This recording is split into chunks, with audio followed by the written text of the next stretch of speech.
Hello viewers, हम पढ़ रहे हैं कक्षा 10वीं गणित की प्रश्नावली 4.2 के प्रश्न नंबर पहले का 5वां प्रश्न। और प्रश्न पहला है, गुणनखंड विधि से निम्न द्विघात समीकरणों के मूल ज्ञात कीजिए।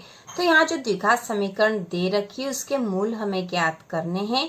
तो समीकरण दे रखी है 100x की घात 2 ऋण 20x धन 1 बराबर 0। तो इसे हल करेंगे। सबसे पहले हम समीकरण लिख लेंगे 100x की घात 2 ऋण 20x धन 1 बराबर 0।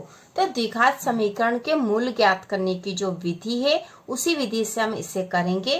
तो इसके लिए हमें बीच वाला जो पद है इसे दो भागों में बांट देंगे कि यदि जोड़ या घटाव करें उन पदों का तो ऋण 20x आए, लेकिन यदि गुणा करें तो इसके आसपास के जो दो पद हैं इनका गुणा आना चाहिए।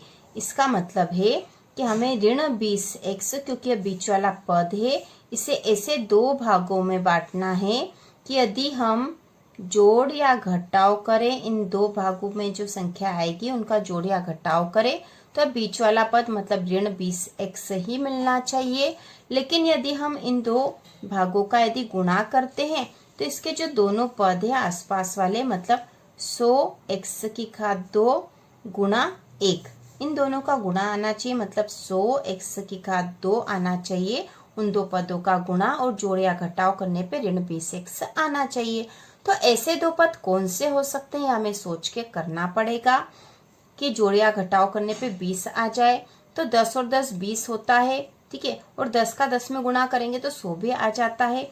तो हमें दो पद मिल गए हैं 10 और 10, लेकिन हमें यहाँ ऋण का 20x चाहिए और गुणा करने पे धन की संख्या चाहिए। तो यदि ऋण 10x और ऋण 10x को यदि जोड़ेंगे तो ऋण का 20x हो जाएगा और गुणा करेंगे तो ऋण और ऋण धन हो जाएगा और 10 का 10 में गुणा करेंगे तो 100, x का x में करेंगे तो x की घात 2 मिल जाएगा। तो इस प्रकार इससे जो दो पद हम बनाएंगे वह होंगे ऋण 10x और ऋण 10x, ठीक है। तो इस प्रकार ऋण 20x को दो भागों में हमने बांट दिया है। अब हम यहाँ पर लिखेंगे 100x की घात 2 ऋण 10x, क्योंकि ऋण 20x को हमने दो भागों में बांट दिया है, ऋण 10x धन 1 बराबर 0। अब देखो इसको और हल करेंगे तो यहाँ जो आगे वाले दो पद हैं इसमें से कॉमन ले लेंगे। तो यहाँ पे 100 है और यहाँ 10 है तो हम 10 कॉमन ले सकते हैं। यहाँ हमने 10x कॉमन ले लेंगे, ठीक है, 10x कॉमन ले लिया तो 10 का 100 में भाग लगाएंगे तो 10 आता, तो यहाँ बचेगा 10 और 1x ले लिया तो 1x बचेगा यहाँ पर। फिर ऋण 10x कॉमन आ गया तो यहाँ आ जाएगा 1। अब यहाँ देखो जो अगले जो दो पद हैं इसमें से भी हमें इस तरह से कॉमन लेना है कि यहाँ कोष्टक में 10x ऋण 1 आ जाए। तो यहाँ पर हम ऋण का 1 कॉमन ले लेते हैं, ऋण का 1 कॉमन ले लिया तो यहाँ बच गया 10x, क्योंकि ऋण तो कॉमन में आ गया है और यहाँ 10x बच जाएगा। अब धन ऋण ऋण होता है और 1 का 1 ही आएगा, यहाँ पर बराबर हो गया 0।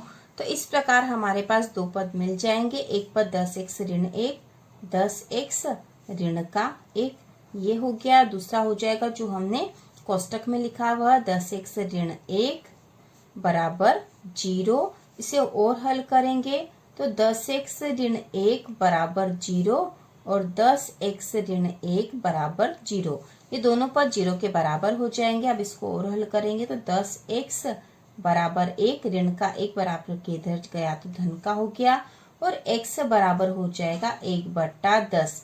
तो पहला मूल पद हमें मिल गया है। अब इसको भी इसी प्रकार से करेंगे, 10x बराबर 1 हो गया है और x बराबर हो जाएगा 1/10, यह दूसरा मूल पद हमें मिल गया है। अब हम यहाँ लिखेंगे इस प्रकार समीकरण के मूल,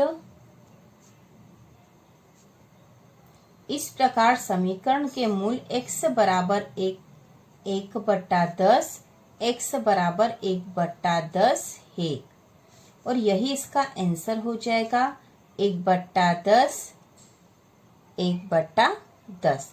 तो इस प्रकार प्रश्न नंबर पहला पूरा हल हो चुका है। इसका 5वां वाला प्रश्न हमने किया है यहाँ पर, और इसके पहले के प्रश्न भी हम कर चुके हैं बहुत ही सरल तरीके से। तो इसी प्रकार के और वीडियो देखने के लिए, कक्षा 10 की संपूर्ण तैयारी के लिए चैनल को सब्सक्राइब कीजिए।